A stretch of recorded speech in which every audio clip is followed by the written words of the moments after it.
भी ऑन है।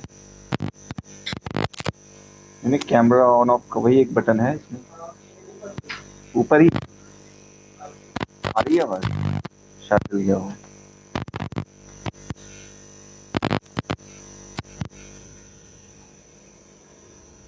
ठीक है, लिख लिया। Is there any error?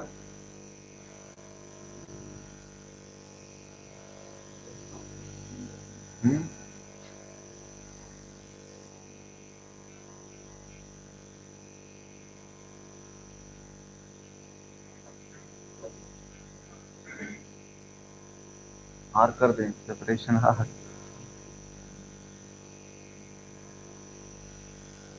चलो देखते हैं। देखो, देर आर सर्टेन वर्ड्स, कुछ वर्ड्स ऐसे होते हैं जिनके पहले हम पॉजिटिव केस का प्रयोग नहीं करते। जैसे सेपरेशन है, एक्सक्यूज है, फेवर है, ठीक है, पार्डन है। इनके पहले हम पॉजिटिव फॉर्म का यूज नहीं करते। ठीक है, तो ये तो आपको याद करना पड़ेगा। कुछ चीजें हैं जो कुछ लिस्ट आपको याद करनी होती है। अभी आगे हम लोग जब आपको रिफ्लेक्सिव एंड एम्फेटिक प्रोनाउन पढ़ाऊंगा, उसमें भी कुछ चीजें आपको याद करनी पड़ेंगी, मतलब लिस्ट याद करनी है। तो इसमें याद रखना है, सेपरेशन हो, एक्सक्यूज हो, फेवर हो, पार्डन हो, ठीक है, लीव हो, इनके पहले अगर किसी पॉजेसिव केस का यूज किया गया है तो वो गलत है। पॉजेसिव, ये समझ रहे हैं ना मेरे कहने का क्या मतलब है? आप कुछ लोग ऐसे देख रहे हैं जैसे पॉजेसिव पहली बार सुन रहे हैं। हाँ हाँ, आप लोग की पहली क्लास है। पॉजेसिव का मतलब होता है अधिकार। जैसे जो आप लिखते हो ना, माई पेन, तो यही तो है पॉजेसिव। माई क्या है? पॉजेसिव है, कुछ नई चीज थोड़ी है। जो ये लिखा है मैंने, योर लिखा है, योर लिखा है, ये क्या है? ये पॉजेसिव है। यहाँ पे भी योर लिखा है, ये क्या है? ये पॉजेसिव है। अच्छा, मैंने हर जगह योर लिखा, कोई बात नहीं, ऐसा मत समझ सिर्फ योर के लिए है। हो सकता है हिज एंड हर का भी ले सकते हैं। मान लो मैंने इसको मान लो हिज ही होता, his excuse is not acceptable, ऐसा भी हो सकता है। बात समझ में आ रही? तो पॉजेसिव का मतलब है माई, योर, हिज, हर का प्रयोग इनके पहले हमें नहीं करना होगा। ये रूल है, ठीक है। तो सही क्या होगा और लॉजिक क्या है? योर सेपरेशन, सेपरेशन कोई वस्तु थोड़ी कि आप योर लगाएंगे। आपका अलग होना, वास्तव में आपसे अलग होना। सेंस क्या कह रहा है, समझो। लॉजिक क्यों है, मतलब एक तो आप याद भी रख सकते हो, प्लस लॉजिकली भी समझ सकते हो। आपसे अलग होना क्या मतलब है? आपसे अलग होना, आपका, आप अलग होना नहीं, आपका अलग होना नहीं, आपसे अलग होना, वो वास्तव में मतलब है। तो यहाँ पे जाहिर सी बात हमें क्या करना होगा? Separation from you. इसको सही कैसे करेंगे? इस बात को हमें करना होगा कि आपसे जुदा होना, आपसे अलग होना, separation from you, separation from you. बात समझ में आ रही है? ये कोई वस्तु या कुछ ऐसा होता तब तो समझ में आता भाई, योर सेपरेशन कर दिया आपने। तो सही सेंटेंस क्या हो जाएगा? Separation from you is very painful to me, मतलब आपसे अलग होना मेरे लिए बहुत ही दुखदाई है। चलो नेक्स्ट। अगेन यहाँ पे भी नॉर्मली स्पोकन में लोग बोलते हैं I need your favour, can you do me a favour, ऐसे लोग बोलते हैं। अ फेवर वहां तो सही है, आई नीड योर फेवर कहना। अगेन फेवर कोई वस्तु या कुछ ऐसी चीज तो है नहीं। आपसे मुझे फेवर चाहिए, क्या है? या आपका फेवर चाहिए, दो ही बातें हो सकती हैं। क्या हो सकती हैं?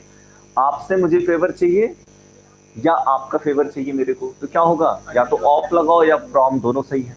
तो क्या हो जाएगा? आई नीड फेवर फ्रॉम यू या फेवर ऑफ यू। इस वाले में दोनों सही हो जाएगा। मतलब इसकी जगह हमें क्या करना होगा? या तो आप लिखो फेवर फ्रॉम यू, तो अगर लॉजिकली भी समझेंगे तो दिक्कत नहीं होगी, या आप फ्रॉम की जगह ऑफ भी लगा सकते हो। ठीक है, तो I need favour from you या I need favour of your, ऐसे भी हम बोल सकते हैं। क्लियर है? अब इधर भी your excuse is not acceptable. Normally spoken में लोग बोल देते हैं एक्सक्यूज ऑफ योर्स। अच्छा, क्या हो जाएगा? Excuse of yours is not acceptable, तो इसको हम क्या कहेंगे? Excuse of yours.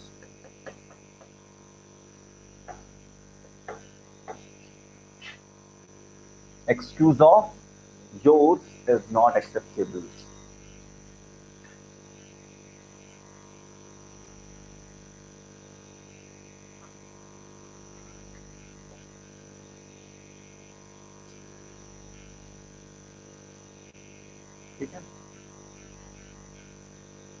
तो ये कॉन्सेप्ट भी आपको याद रखना होगा। जो वर्ड्स मैंने बताए उसको लिख लेना है आपको, कौन कौन से।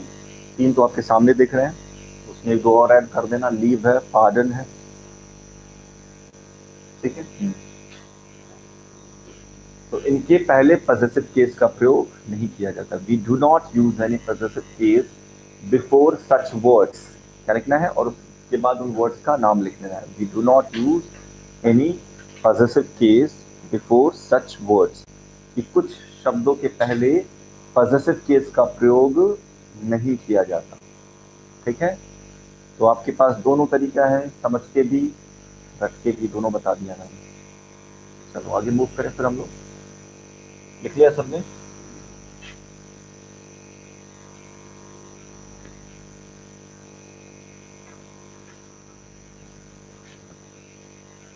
अब हम लोग बात करेंगे। अच्छा, एक और चीज बता दूं, हालांकि इसको मैं वर्ब में बताऊंगा डिटेल में, लेकिन अभी क्योंकि बात चल रही है पॉजेसिव केस की, तो उसकी भी बात कर लेते हैं।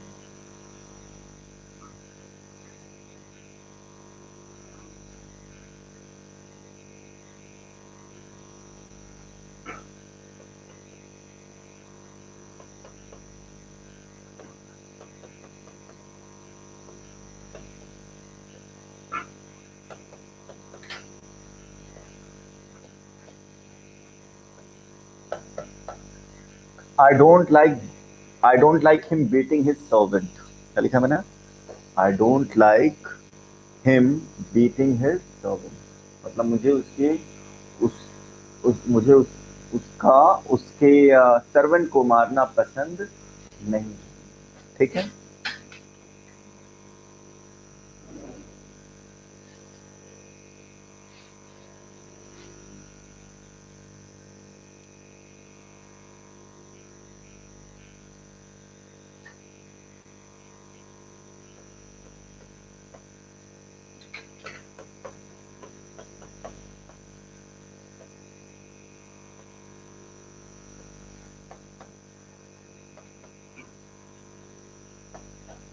आई डोंट लाइक हिम सिंगिंग, मुझे उसका गाना पसंद नहीं। हाँ, आई, दोनों में आई है। आई don't like him beating his servant, मतलब मुझे उसके सर्वेंट को मारना पसंद नहीं है। दूसरा है आई डोंट लाइक हिम सिंगिंग, मुझे उसका गाना नहीं पसंद है।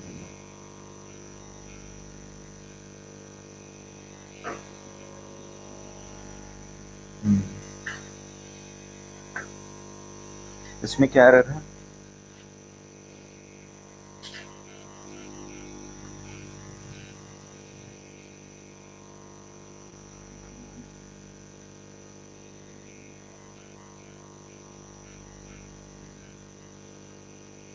ऐसे ही मान लो बोल रहा हूँ आई डोंट लाइक यू स्माइलिंग, सही है, आपका मुस्कुराना। हम्म, समझो बात को। ये क्या है? मैंने कहा इसको वर्ब में भी मैं डिस्कस करूंगा, क्योंकि वास्तव में थोड़ा बहुत उसका वर्ब से ही लेना देना है। ये क्या है? जिरंड है। क्या है ये?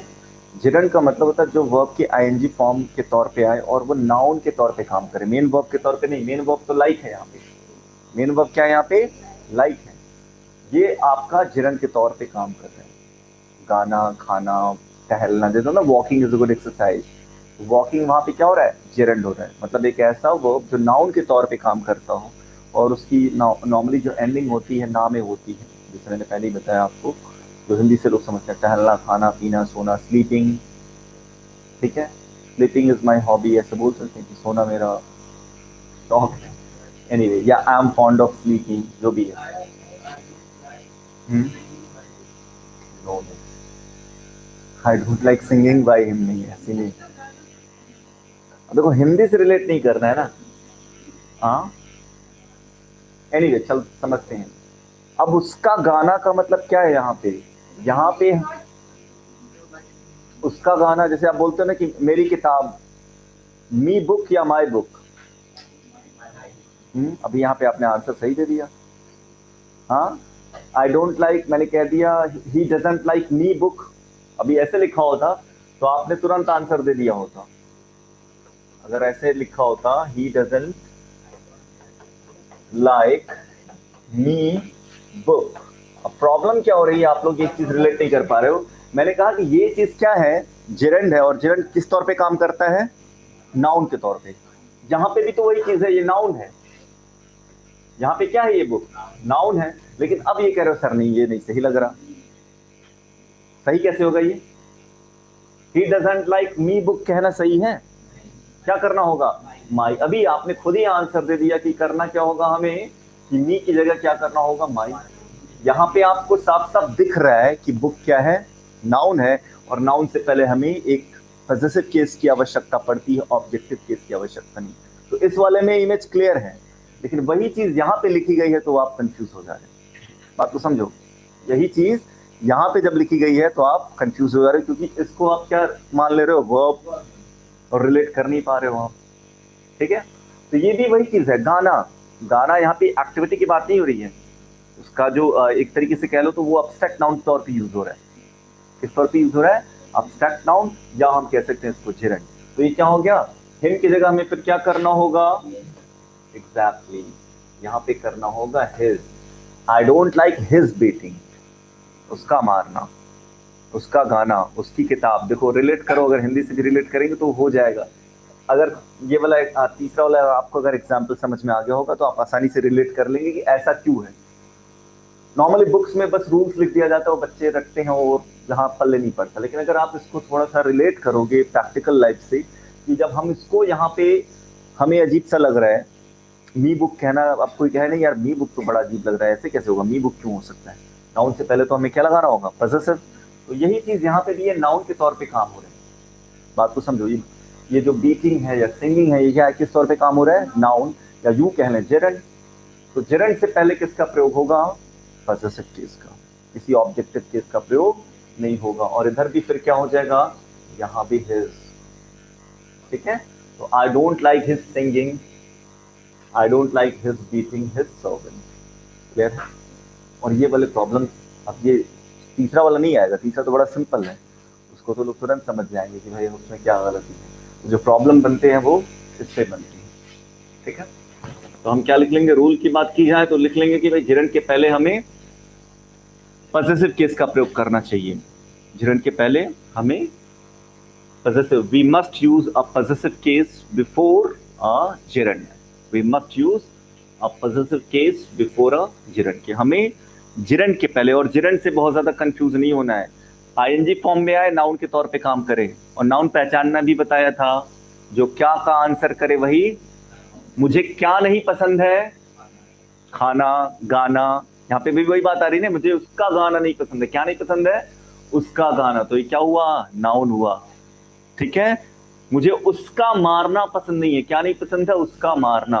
तो क्या है वो, नाउन। तो आसानी से आप रिलेट कर सकते हो कि नाउन के लिए ही ये इन केसेस का यूज हो रहा है। वॉच का जो आंसर मिलता है वो नाउन।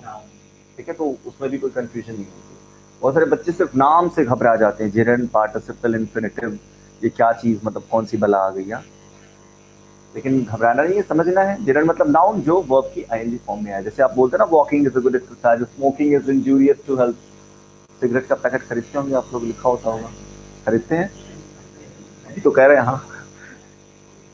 देखो सबको पता है, हाँ कह रहे हैं ना कि अब मैंने अभी पूछा कि सिगरेट का पैकेट खरीदते होंगे, अच्छा ऐड में देखते हैं, तो ये स्मार्ट आंसर। आप लोगों ने कहा हाँ सर, लिखा होता है। एनीवे, तो उस पर लिखा होता है smoking is injurious to health. Smoking मतलब क्या, क्या चीज हेल्थ के लिए नुकसानदायक है, स्मोकिंग। तो वहां स्मोकिंग भी क्या है, नाउन है, क्योंकि वर्ब की आईएनजी फॉर्म में आ रहा है, तो वो उसे हम क्या कहेंगे, जिरंड। आगे मूव करें, फिर ये बात समझ में आ गई। चलो अब हम बात करते हैं। तो ये जितने भी अभी मैंने प्रॉब्लम्स कराए, आपने देखा सिर्फ पर्सनल प्रोनाउन आपने पढ़ा, अभी एक टाइप का प्रोनाउन, और उस पर इतने सारे प्रॉब्लम्स आपने किए। और बच्चे पूछे सर ये रूल्स कैसे याद होंगे, उनके लिए तो बड़ा चैलेंजिंग होता है। और किसी भी चीज़ को याद रखना, प्रैक्टिस करना, जितना ज़्यादा आप प्रैक्टिस कर सॉल्व करेंगे या प्रैक्टिस करेंगे, ये रूल्स आपको याद रहेंगे। मैथ्स में क्या फॉर्मूला आप बैठ के याद कर लेते हो सारा, नहीं। जितना ज़्यादा प्रॉब्लम आप लगाते हो, फॉर्मूले आपके याद होते रहते हैं। क्यों, क्योंकि फॉर्मूला आपके लाइफ में यूज हो रहा है। अगर आपने फॉर्मूला यूज करना बंद कर दिया, आपको भूल जाएगा कोई भी चीज़। ठीक है, वैसे एक संस्कृत में एक श्लोक है, बहुत फिट मतलब बैठता है, कि बोलते हैं कि बिना अभ्यासे विषम विद्या।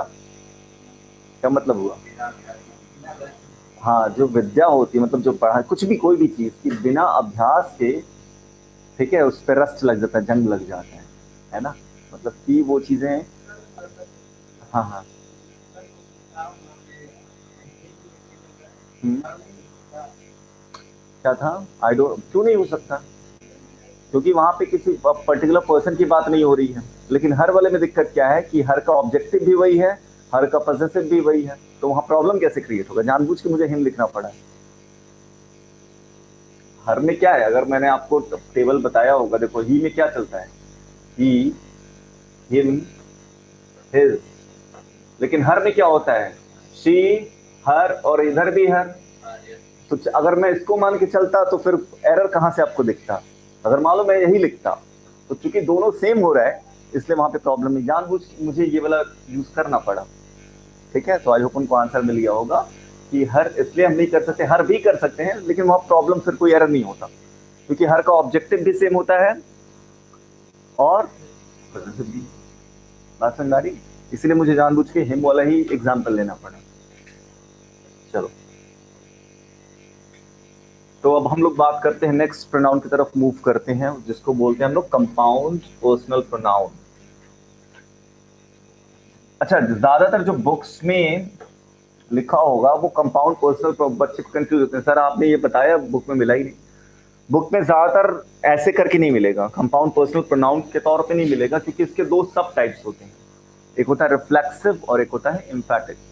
तो रिफ्लेक्सिव एंड इम्फेटिक के नाम से आपको मिलेगी। बात समझ में आ रही है? लेकिन वास्तव अगर सही तरीके से देखा जाए तो इसको हम क्या बोलते हैं, और ये बताना बहुत जरूरी, तभी आप समझ पाएंगे कि इसको हम कंपाउंड क्यों कहते हैं। Compound personal pronoun, in short we call it CPP. लेकिन कुछ बुक्स में जो स्टैंडर्ड है, रेनन मार्टिन की जो हमने बुक्स पढ़ी होगी उसमें सीपीपी का ही मेंशन किया होगा, कंपाउंड पर्सनल प्रोनाउन। ठीक है, कंपाउंड नाउन आपको पढ़ाया था, याद आ रहा है कुछ? कंपाउंड से क्या समझते हैं आप लोग? भाई कोई भी चीज, दो या दो से ज्यादा चीजें आप मिला दो और एक नई चीज बन जाए, उसी को हम क्या बोलते हैं? कंपाउंड बन के तैयार हो जाता है। जिन्होंने केमिस्ट्री पढ़ी होगी उनको भी पता होगा कि कंपाउंड का क्या मतलब। और अगर सामान्य भाषा में भी बात करें तो कंपाउंड का मतलब वही है कि दो या दो से चीजें मिलकर कोई नई चीज बनाए, उसे हम क्या बोलते हैं? कंपाउंड। नाउन में भी हमने देखा था कि दो नाउन मिलकर एक नए नाउन का निर्माण करते हैं, तो वो क्या हो जाते हैं आपके? Compound noun. बुक शॉप, जैसे बुक एक अलग नाउन है, शॉप एक अलग नाउन, आपने क्या कह दिया? बुक शॉप कह दिया। 500 रुपी नोट कह दिया, इस तरीके से आपने देखे थे, है ना? चलो, तो वैसे ही प्रोनाउन का भी कॉन्सेप्ट है कि कंपाउंड प्रोनाउन कैसे हो सकता है, या कंपाउंड पर्सनल प्रोनाउन। इसमें क्या है, इसके दो सब टाइप्स होते हैं, तो सब टाइप्स की बात हम बाद में करेंगे, पहले देखते हैं कि प्रोनाउन बनता कैसे है। जितने भी सिंगुलर होंगे उसमें सेल्फ ऐड होता है। क्या ऐड होता है? सेल्फ। और जितने भी प्लॉरल होते हैं उसमें सेल्फ। बच्चे पहली बार तो कंफ्यूज होते हैं कब सेल्फ लगाए कब सेल्फ लगाए, क्योंकि कॉन्सेप्ट क्लियर नहीं होता है। योर सेल्फ कहें या योर सेल्फ कहें, हिमसेल्फ कहें या हिमसेल्फ कहें, देमसेल्फ कहें या देमसेल्फ कहें, पहले इसीलिए कंफ्यूज होते हैं वो कि कौन सा सही माना जाए। तो मैंने क्या कहा, जितने सिंगुलर हैं, सिंगुलर में हमें क्या ऐड करना होगा? सेल्फ। और जितने प्लॉरल हैं उसमें हमें सेल्फ्स। उसके पीछे भी लॉजिक है। अगर आपने पहली दूसरी कक्षा में जाए आप, तो आपको दूसरी में तीसरी चौथी में तो पढ़ाया जाता होगा सिंगुलर टू प्लॉरल बनाना, पढ़ाया जाता है। याद आ रहा है कुछ? नहीं आ रहा तो नाउन पढ़ा होगा आप लोगों ने, कि जब भी एफ हो या एफ ई हो, ठीक है, तो इनके प्लॉरल जब बनाए जाते हैं तो ये किस में कन्वर्ट हो जाते हैं? वीई एस में। याद आ रहा है? नाइफ का प्लॉरल याद आ रहा है आपको? और आपके एग्जाम में पूछा जाता था, तीसरी चौथी में ये पूछा जाता था। ठीक है, तो नाइफ से आप बनाते थे, इसका पूछ लिया जाता था, और कुछ बच्चे करके आ जाते थे कि इसका प्लूरल ये, और उनका गलत हो जाता था। ठीक है, तो ये याद रखना है कि एफ, एफ ई हो, एफ हो, तो उनका प्लूरल हम क्या बनाते हैं? V E S. ये सिंपल सा कॉन्सेप्ट है। तो प्लूरल वाले में भी वी ई एस लगेगा, और जो सिंगुलर है उसमें हमें सेल्फ का यूज करना होगा। अब आगे मूव करते हैं, समझते हैं कि ये क्या है। कंपाउंड पर्सनल प्रोनाउन, तो वही चीज हमें करनी है यहाँ पे।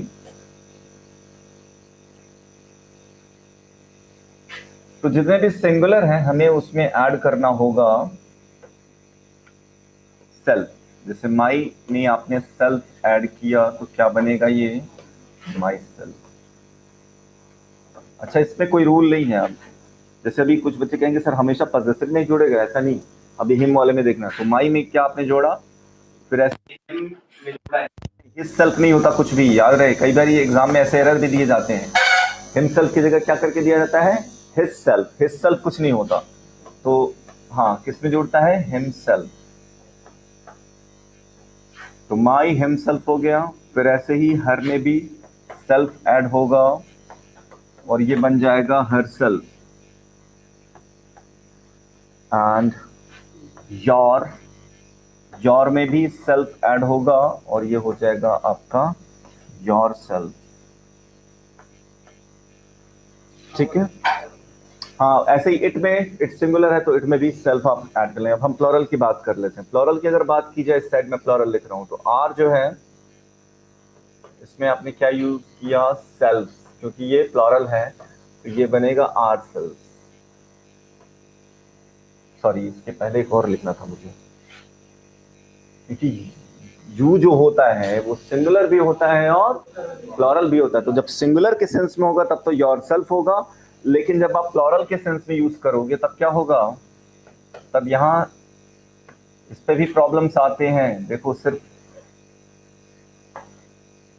योर सेल्फ ये प्लॉरल के लिए यूज होगा, ऐसे ही आर में हम जोड़ेंगे सेल्फ्स तो आर सेल्फ प्लॉरल के लिए यूज होगा, और आखिरी बचा देम, तो देम में भी आप सेल्फ यूज करोगे और ये यूज होगा देम सेल्फ। दियर सेल्फ नहीं होता, ध्यान रखना।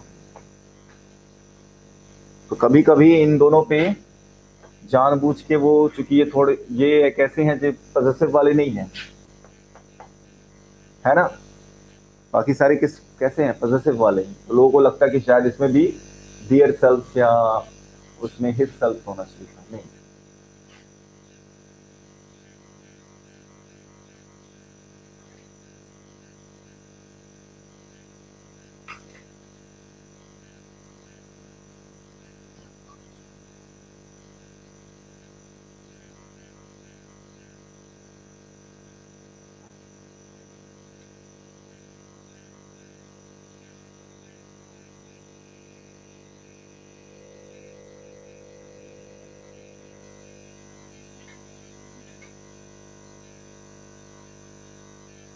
आपका टेस्ट नहीं हुआ ना अभी तक कोई?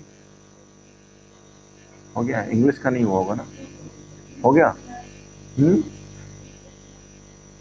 कितने किए आप लोगों ने? सेक्शन सही था आपका? चलो अच्छी बात है।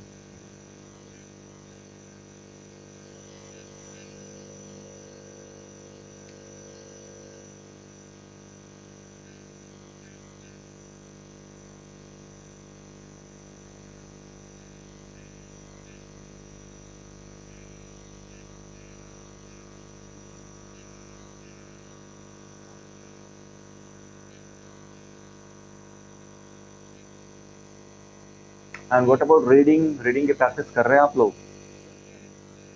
देखो मैंने पहले ही बताया कि रीडिंग बहुत ज्यादा इंपॉर्टेंट है, वो एक पूरा कंप्लीट सेक्शन होता है। क्योंकि जब मैं फिर रीडिंग कॉम्प्रिहेंशन कराऊंगा और आपको बेसिक चीजें नहीं पता होंगी तो फिर दिक्कत होगी। और आपने खुद देखा होगा कि बहुत सारे ग्रामर के ही प्रॉब्लम्स में कॉम्प्रिहेंशन का कितना अहम रोल है ना। आरसी मतलब रीडिंग कॉम्प्रिहेंशन, बट वास्तव में क्या है आरसी मतलब रॉयल चैलेंज। आपके लिए क्या है वो रॉयल चैलेंज है वो, और कोई एक ऐसा एग्जाम नहीं है जिसमें आरसी के क्वेश्चंस ना आते हैं। आप में तो बल्कि कम आते हैं, बैंकिंग हो गए, कैट हो गया, जैट हो गया, ऐसे एग्जामिनेशन में तो सिर्फ आरसी ही भर भर के आरसी दिया होता है। ठीक है, और वहां पे भी एरर डिटेक्शन, जैसे कैट पैट के पेपर में क्या होता है, वो बड़े बड़े पैसेजेस में से एरर फाइंड आउट करना होता है, वो और टिपिकल टास्क हो जाता है। कॉन्सेप्ट यही होता है। उसमें क्या होगा, अब जैसे 2 लाइन का एक सेंटेंस है उसको 4 बार रिपीट कर दिया, पूछा आप कौन सा, उसमें पार्टीशन नहीं किया, अब एक एक वर्ड पे ध्यान दो। कहाँ क्या एरर है। आप यकीन नहीं करोगे, ये जो आपको कॉन्सेप्ट मैंने बताया था, इस पे एक कैट में भी क्वेश्चन आया हुआ था, 2 लाइन का लंबा पैसेज लिखा हुआ था और शुरुआत ही यहीं से हुई थी। इसका ध्यान नहीं दे पा रहे, पढ़ते समय होता है एग्जाम का प्रेशर भी होता है, इट्स एंड इट्स, पढ़ तो आप इट्स रहे हो बट इसका ध्यान नहीं दे रहे हो। तो कॉन्सेप्ट वहां भी सेम होता है, फर्क यही होता है कि जो लेवल ऑफ डिफिकल्टी है, वो सेंटेंस जहां आपको इतने बड़े हैं वहां पे पूरा 3 लाइन का एक मिल जाएगा, उसको 4 बार रिपीट कर देंगे, आपका टाइम क्या हो गया, ज्यादा बढ़ गया। तो वहां पे स्कैनिंग फास्ट करनी होती है, उसके लिए भी प्रैक्टिस की आवश्यकता पड़ती है। आगे मूव करें, फिर हम लोग इस पे तो प्रॉब्लम देख लेते हैं, फिर हम लोग इसके सब कैटेगरी की बात करते हैं, ठीक है। तो एक मैं प्रॉब्लम लिख रहा हूँ, ऑप्शंस भी दूंगा, आप लोग आंसर बताना।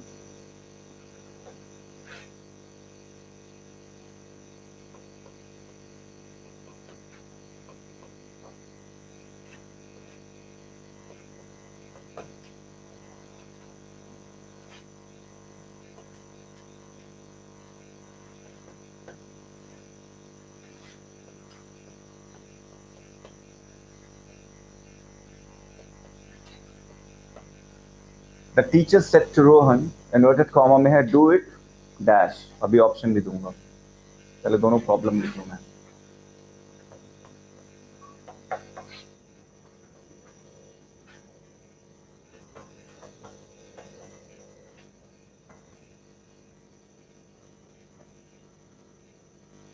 इधर मैं लिख रहा हूँ, इधर जगह नहीं है कॉमा में।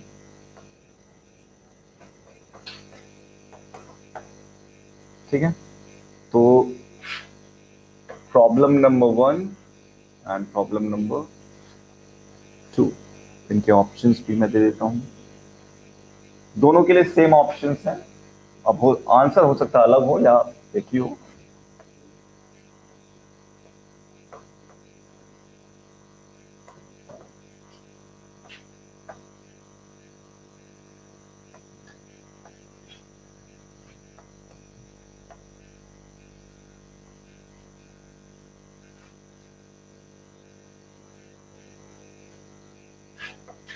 बी है, ये सी है, और ये जो डी ऑप्शन है, योर सेल्फ।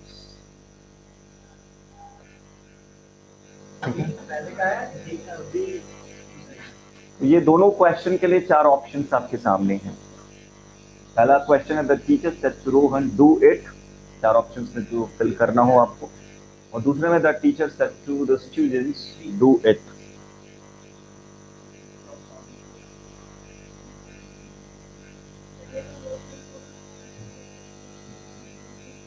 ओके, और भी कोई और बताएगा मुझे?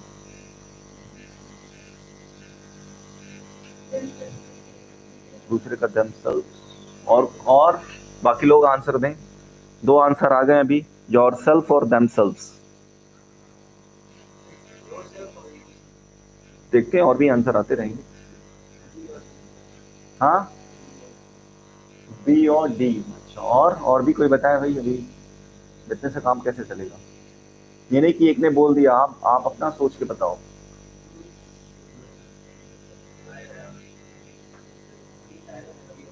डूइंग कर दें, डू की जगह पे डू इट होगा। अच्छा, योरसेल्फ बोला है, और क्या बोला है? दोनों में वही आंसर उन्होंने क्या दिया है? पहला दूसरा नंबरिंग किया ना मैंने, पहले के लिए क्या आंसर है और दूसरे के लिए क्या है।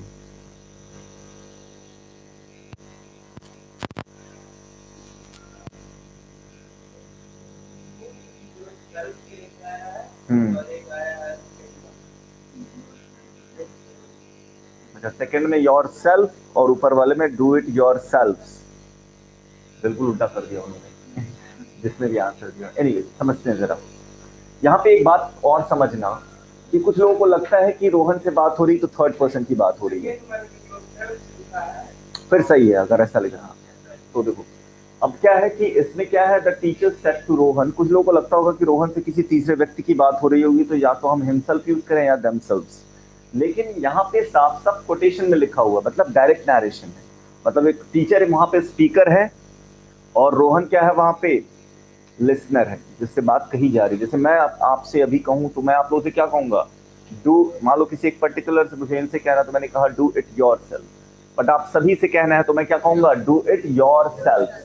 तो इसी बात को एज इट इज कोटेशन में रख दिया गया है, इन्वर्टेड कॉमा में रख दिया गया है। बात समझ आ रही है?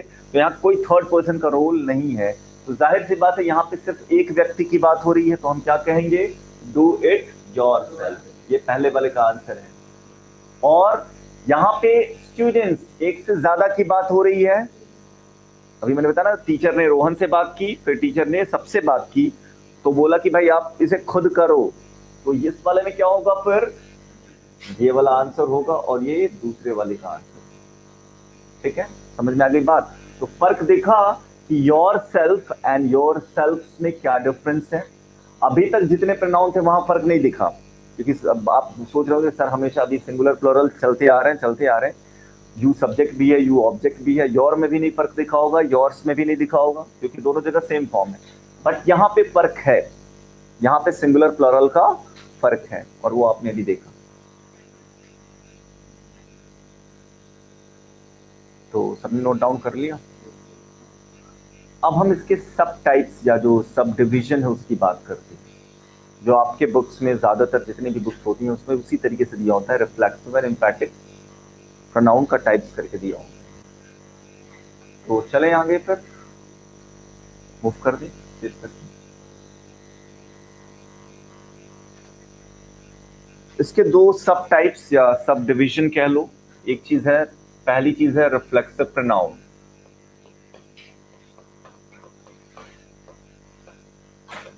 दूसरी चीज अभी थोड़ी देर बाद लिखूंगा, पहले इससे समझना। दूसरी चीज है एम्फैटिक प्रोनाउन।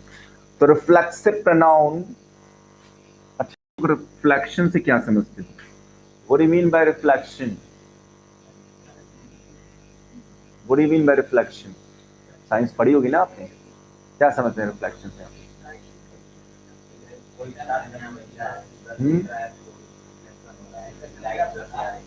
लाइट आ रही तो उधर से रिफ्लेक्शन हो रहा है। हाँ, बात किसी और से करें, इंडिकेशन किसी और की तरफ हो, वो रिफ्लेक्शन है। और बताओ भाई, बड़े अच्छे से कॉन्सेप्ट निकल के आ रहे हैं। बात किसी और से करो, इशारा किसी और की तरफ। देखो रिफ्लेक्शन से आप समझते क्या हो, जो ओरिजिन पॉइंट है जहां से कोई भी चीज, अगर हम साइंस की भाषा में बात करें तो जहां से रेज निकल रही है, कहीं ना कहीं टकरा के वो वापस आ रही है। अब वो एग्जैक्टली रिवर्स भी हो सकता है, और हो सकता है मिरर ऐसे लगा दिया जाए तो इधर भी जा सकती है। ठीक है, तो कहीं ना कहीं उसका भी यूज यहीं से लिया गया है, रिफ्लेक्शन। रिफ्लेक्शन का मतलब ये है कि इस पे क्या है, जो सब्जेक्ट है एंड जो ऑब्जेक्ट है वो एक ही व्यक्ति या वस्तु को रेफर करता है। मतलब जो जो काम सब्जेक्ट ने किया उसका प्रभाव जो ऑब्जेक्ट पे पड़ रहा है, मतलब यूं कह लें कि जो सब्जेक्ट ने किया उसका प्रभाव भी सब्जेक्ट पे ही पड़ रहा है। जैसे डायरेक्ट रिफ्लेक्शन हो, जहां से ओरिजिन है, लाइट टकरा के वापस वहीं आ जा रही है, ओरिजिन पॉइंट पे आ रही है ना? तो यहाँ क्या मतलब हमारा, कि जो कुछ भी सब्जेक्ट ने किया, जो डूअर है, जो काम करने वाला है, जो कुछ भी कर रहा है उसका प्रभाव उसी पे पड़ रहा है, किसी दूसरे पे नहीं। जैसे मान लो अगर मैंने कहा आई किक द फुटबॉल, तो एक्शन मैंने लिया लेकिन उसका प्रभाव फुटबॉल पे पड़ा, मेरे पे नहीं। लेकिन एक ऐसे एक्शन की बात हो रही है जो मैं कर रहा हूं और उसका प्रभाव मुझ पे पड़ रहा है। अब जैसे मान लो मैं अपने आप को मारूं और चोट मुझे आ रही है, तो इसमें क्या हुआ, एक्शन मैंने ही किया और उसका रिएक्शन या उसका इफेक्ट भी मेरे पे ही पड़ा। तो मैं कहूंगा आई हर्ट माई सेल्फ। हर्ट किसने, चोट किसने पहुंचाई, खुद मैंने पहुंचाई, और चोट लगा किसको, मुझे। तो डूअर भी मैं हूं और रिसीवर भी मैं हूं। बात समझ आ रही? तो इसी को कहते हैं रिफ्लेक्सिव प्रोनाउन, जहां पे सब्जेक्ट और ऑब्जेक्ट दोनों किसी एक ही व्यक्ति या वस्तु को क्या करें, रेफर करें। वहां हम क्या, कौन सा प्रोनाउन यूज करते हैं, रिफ्लेक्सिव प्रोनाउन। तो इसके कुछ मैं एग्जाम्पल, हाँ लिख लो आप चाहो तो। ठीक है, या हम कह लें कि रिफ्लेक्सिव प्रोनाउन में एक और बात है कि जो ऑब्जेक्ट होगा, या यूं कह लें रिफ्लेक्सिव प्रोनाउन ही ऑब्जेक्ट के तौर पे यूज होता है, और वो उसी सब्जेक्ट की तरफ इशारा भी करता है, वो उसी सब्जेक्ट को रेफर करता है। क्या बोलूंगा कि reflexive pronoun is used as an object of the subject. आप लिख सकते हैं reflexive pronoun is used as an object of the verb reflexive pronoun is used an object of the subject, sorry, verb. Reflexive pronoun is used as an object. Okay, पहले N लगता है ना, as an object of the verb and it refers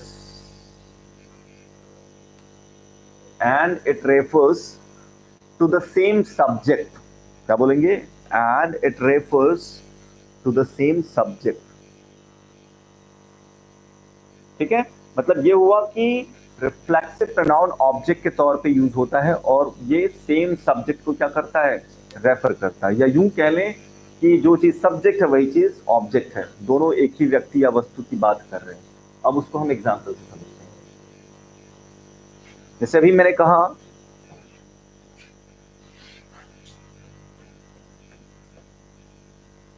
I hurt my self, तो इसमें my self और आई दोनों क्या कर रहे हैं? एक ही व्यक्ति को रेफर कर रहे हैं, अलग तो नहीं है ना। मैं अगर आई की बात करूं, चोट पहुंचाने वाला भी आई और चोट लेने वाला भी आई। तो ये सब्जेक्ट और ऑब्जेक्ट क्या है? एक ही व्यक्ति या वस्तु, मतलब यहां पे व्यक्ति की बात हो रही है तो सब्जेक्ट और ऑब्जेक्ट एक ही व्यक्ति को रेफर कर रहे हैं, एक ही व्यक्ति को इंगित कर रहे हैं। रेफर मतलब इशारा करना, इंगित करना। तो एक ही व्यक्ति को क्या कर रहे हैं? इंगित कर रहे हैं, एक ही व्यक्ति को रेफर कर रहे हैं। बात समझ आ रही है? और एक और बात है, मैंने कहा कि ये ऑब्जेक्ट के तौर पे यूज हो रहा है। रिफ्लेक्सिव प्रोनाउन किस तौर पे यूज हो रहा है? ऑब्जेक्ट के तौर पे। अगर हम सब को हटा दें तो सेंटेंस इनकम्प्लीट। अगर मैं माई सेल्फ को हटा दूं तो सेंटेंस इनकम्प्लीट, क्योंकि एम्फैटिक प्रोनाउन भी माई सेल्फ ऐसे ही आएगा, माई सेल्फ, हिमसेल्फ। पर फिर फर्क क्या होगा? फर्क यही होगा कि रिफ्लेक्सिव प्रोनाउन ऑब्जेक्ट के तौर पे यूज होता है और इसके बिना सेंटेंस इनकम्प्लीट होता है, बट एम्फैटिक में ऐसा नहीं होता। अभी उसकी भी चर्चा करेंगे। ऐसे और भी एग्जाम्पल हो सकते हैं। ये यू है, ध्यान रखना आप लोग इसको, थोड़ी दिक्कत होती है लिखने में, ई मत समझ लेना। मैं इसको मिटा के लिख देता हूँ। फिर ऐसे ही मैंने कहा एक और एग्जाम्पल, शी ब्लेम्ड हरसेल्फ, मतलब उसने खुद को दोष दिया।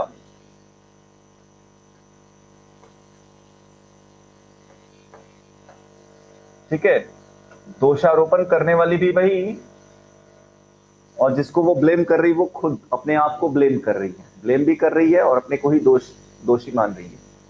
ठीक है, तो यहां पे भी देखो दोनों एक ही चीज को रेफर कर रहे हैं। तो ये क्या है? आपके रिफ्लेक्सिव प्रोनाउन। अब इतने से कहना तो बड़ा आसान है, लेकिन प्रॉब्लम ये तो समझाने का हुआ, प्रॉब्लम कैसे आते हैं उसकी भी बात करते हैं। ठीक है, प्रॉब्लम ज्यादातर जो आते हैं आपके रिफ्लेक्सिव प्रोनाउन से ही आते हैं, एम्फैटिक से बहुत ज्यादा कोई प्रॉब्लम बनता नहीं है। तो पहले उसको भी समझ ले, फिर मैं डायरेक्ट रिफ्लेक्सिव प्रोनाउन पे ही आऊंगा, या आप जैसा कहें, पहले इसके सारे प्रॉब्लम करा दो फिर एम्फैटिक प्रोनाउन की बात करूं। ठीक है, तो इसके प्रॉब्लम ही करते हैं हम लोग। तो एक बात कंफर्म हो गई। अच्छा, अगर मैं आपसे कहूं कि रिफ्लेक्सिव, ये जो वर्ब है, हर्ट है, ब्लेम्ड है, ये कौन से वर्ब है? ट्रांजिटिव या इंट्रांजिटिव? सकर्मक या अकर्मक? अब हाँ, अकर्मक है। देखो, ट्रांजिटिव का मतलब होता है कि ऐसा वर्ब जिसमें ऑब्जेक्ट का होना मैंडेटरी हो, आवश्यक हो, और बिना ऑब्जेक्ट के वो इनकम्प्लीट होगा। अगर मैं कहूँ, बहुत लोगों से अगर मैं क्वेश्चन पूछूं कि क्या ये सेंटेंस सही है, तो आप कहेंगे हाँ, मैं पढ़ता हूं, सही है। और एक ऐसे लिख दिया मैंने, आई स्टडी, दोनों का मतलब यही है ना, मैं पढ़ता हूं, बट ये वाला सही, ये वाला गलत। और क्यों हो रहा है पता है? क्योंकि स्टडी इंट्रांजिटिव है, इसके लिए किसी ऑब्जेक्ट की आवश्यकता नहीं है।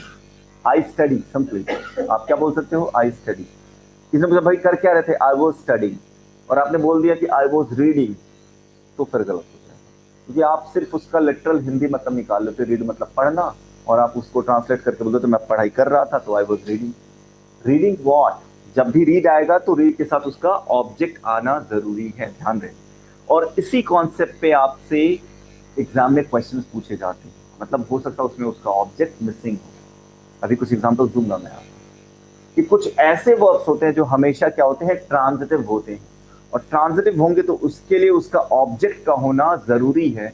ऑब्जेक्ट ही रहेगा तो वो सेंटेंस इनकम्प्लीट हो जाएगा। अब देखो ये छोटी सी बात है, अभी आपके एग्जाम में जाहिर सी बात है इतना छोटा प्रॉब्लम देगा नहीं, लेकिन कॉन्सेप्ट यही यूज होगा। अभी एक प्रॉब्लम लिखता हूं मैं, फिर कैसे वो प्रॉब्लम्स पूछेंगे। ठीक है, तो हम लोग प्रॉब्लम की तरफ बढ़ते हैं। खैर आप ये तो समझ लिए हो कि दोनों में अंतर क्या है। प्रॉब्लम जो अगर पूछा होगा तो ऐसे पूछेगा,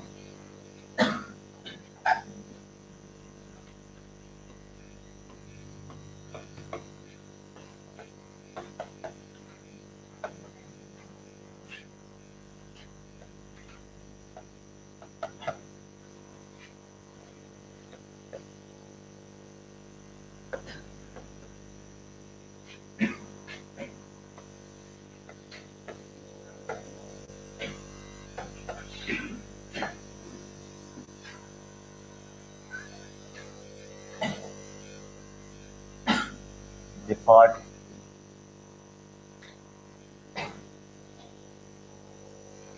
चलो ये कर लेते हैं। मामा का अलग करना था, क्यों इरेज नहीं हुआ।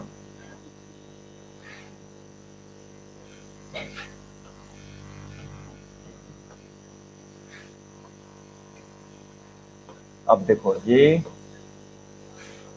हम लोगों ने आपके एग्जाम का प्रॉब्लम बना दिया सेम कॉन्सेप्ट पे। अभी थोड़ी देर पहले आपको सिंपल सा कॉन्सेप्ट लग रहा था, मैंने कहा कॉन्सेप्ट वही है, लेकिन एग्जाम में आएगा तो उतना छोटा लिख के नहीं आएगा। सेंटेंस कुछ इस तरीके से लिखा होगा। मैंने लिखा when I entered the room I found him reading. आपने हिंदी ट्रांसलेशन कर दिया, आपको लगा नो एरर। जब मैं रूम में एंट्री किया या जब मैं रूम में घुसा तो मैंने उसको पढ़ते हुए पाया। यही मतलब है इसका।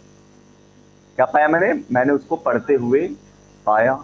और आपको लगा ये सेंटेंस सही, क्योंकि आपके हिंदी ट्रांसलेशन में वो फिट बैठ जा रहा है और आपने आंसर मार्क कर दिया नो एरर।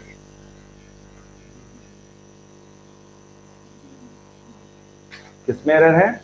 सी में एरर है, जाहिर सी बात है। तो अगर बाय द वे इसमें कोई इंप्रूवमेंट का तो होता नहीं है। इंप्रूवमेंट होता तो फिर ऑप्शंस के हिसाब से हम जाते। तो या तो रीडिंग की जगह पे स्टडिंग कर दो, क्या कर दो?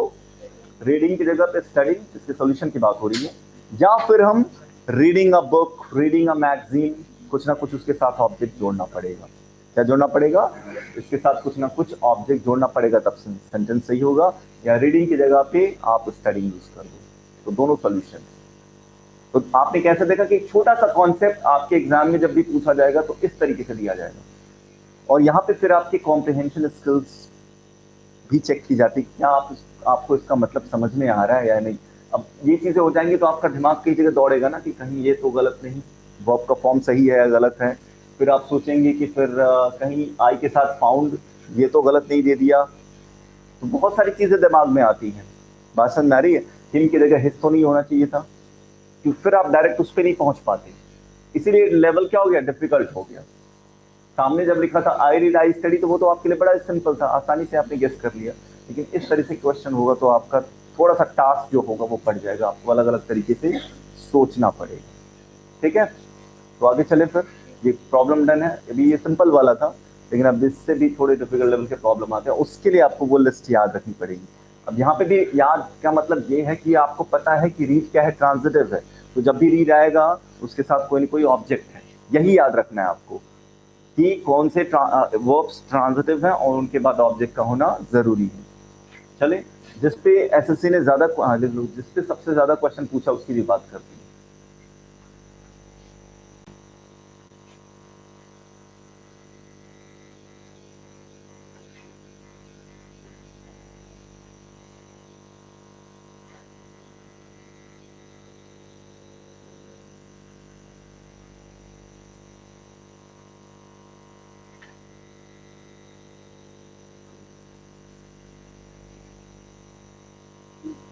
चलें आगे बढ़े। चलो एक और क्वेश्चन देखते हैं।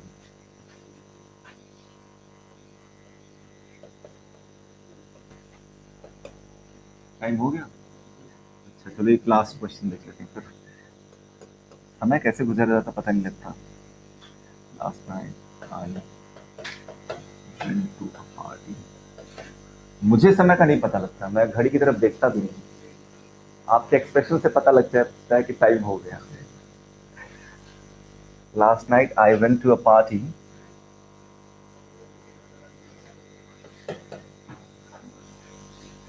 यहाँ पे a party, a party.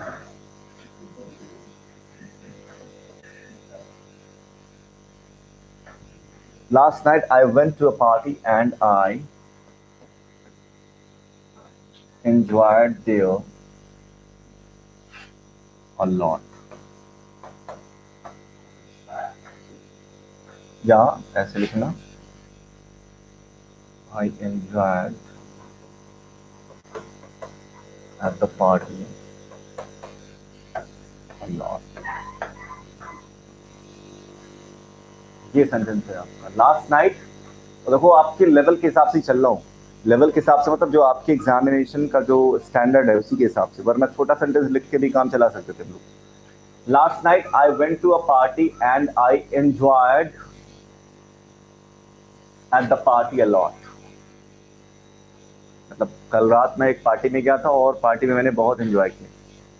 Hindi मतलब यही हुआ।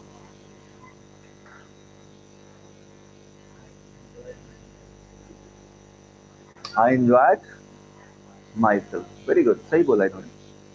क्योंकि एंजॉय क्या है, एक ट्रांजिटिव वर्ब है और इसके साथ एक ऑब्जेक्ट का होना जरूरी है।